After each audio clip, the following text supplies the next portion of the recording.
अब अगला पॉइंट है ग्लूकोसरेमिन सल्फेट। कार्टिलेज का निर्माण करने वाला ग्लूकोसरेमिन एक मूलभूत पोषक तत्व है। यह एक साधारण एनिमो संकरा है जो प्रोटियोग्लाइकेट का प्राथमिक अवयव है। ये प्रोटियोग्लाइकेट ऐसे अणु होते हैं जो कार्टिलेज को उसका लचीलापन प्रदान करते हैं। स्टेरॉयड रहित एंटी इन्फ्लेमेटरी दवाओं और एस्पिरिन की तरह ग्लूकोसरेमिन सिर्फ दर्द को ही नियंत्रित नहीं करता है, बल्कि यह क्षतिग्रस्त कार्टिलेज के पुनः निर्माण में भी मदद करता है। शुरुआती अध्ययनों के मुताबिक ग्लूकोसरेमिन सल्फेट का सेवन करने से थोड़े समय के लिए फायदा होता है, इसलिए अधिकांश डॉक्टर इससे प्रभावित नहीं हुए। 1999 में अमेरिकन कॉलेज ऑफ रूमेटोलॉजी की वार्षिक बैठक में एक रिपोर्ट पेश की गई। इसे 3 साल से अलग अलग शोध पर तैयार किया गया और डॉक्टर ने भी पसंद किए। यह अध्ययन बताता है कि ग्लूकोसरेमिन न केवल आर्थराइटिस में दर्द व सूजन को कम करता है, बल्कि कार्टिलेज के क्षय को भी रोक देता है। इस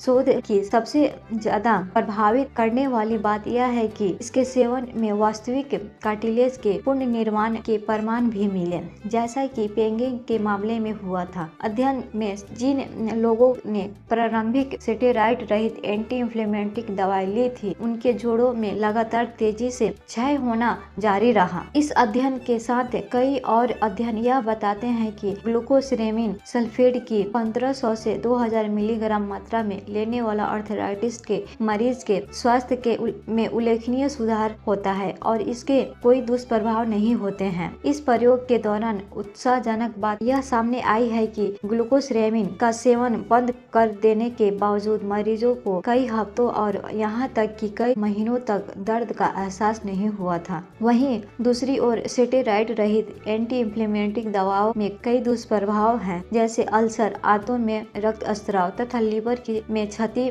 आदि। इस बात को जानते हुए ये दवाई क्षयकारी प्रतिक्रिया को बिल्कुल कम नहीं करती है, बल्कि कहीं न कहीं उसे बढ़ाती है। यह जानकर आश्चर्य होता है कि दुनिया भर में स्टेरॉयड रहित एंटी इन्फ्लेमेटरी दवा लेने की सलाह क्यों दी जाती है, जब दवा कंपनियों को हताश करने के लिए आजकल अधिक से अधिक डॉक्टर ग्लूकोसरेमिन सल्फेट लेने की सलाह दे रहे हैं। इसका नतीजा मैंने अपने प्रैक्टिस पर देखा, जो अब अच्छी चल रही है। हालांकि मैं आर्थराइटिस के अपने सभी मरीजों को ग्लूकोसरेमिन लेने की सलाह देता हूं, लेकिन तुरंत आराम के लिए स्टेरॉयड रहित एंटी इन्फ्लेमेटरी दवा भी देता हूं। मुझे यह जानकर खुशी होती है कि ग्लूकोसरेमिन लेने का निर्णय करने वाले मेरे मरीजों को कभी कभी ही स्टेरॉयड रहित एंटी इन्फ्लेमेटरी दवा लेने की जरूरत होती है, जब ये मरीज साथ ही एंटी इन्फ्लेमेटरी खनिज, आवश्यक वसा और अंगूर के बीज का अर्क भी लेते हैं, तो परिणाम और बेहतर होते हैं। इस धारणा को मानने वाला मैं अकेला नहीं हूँ। ग्लूकोसरेमिन के इस्तेमाल का समर्थन मेरे कई अस्तित्व रोग विशेषज्ञ मित्र भी करते हैं, क्योंकि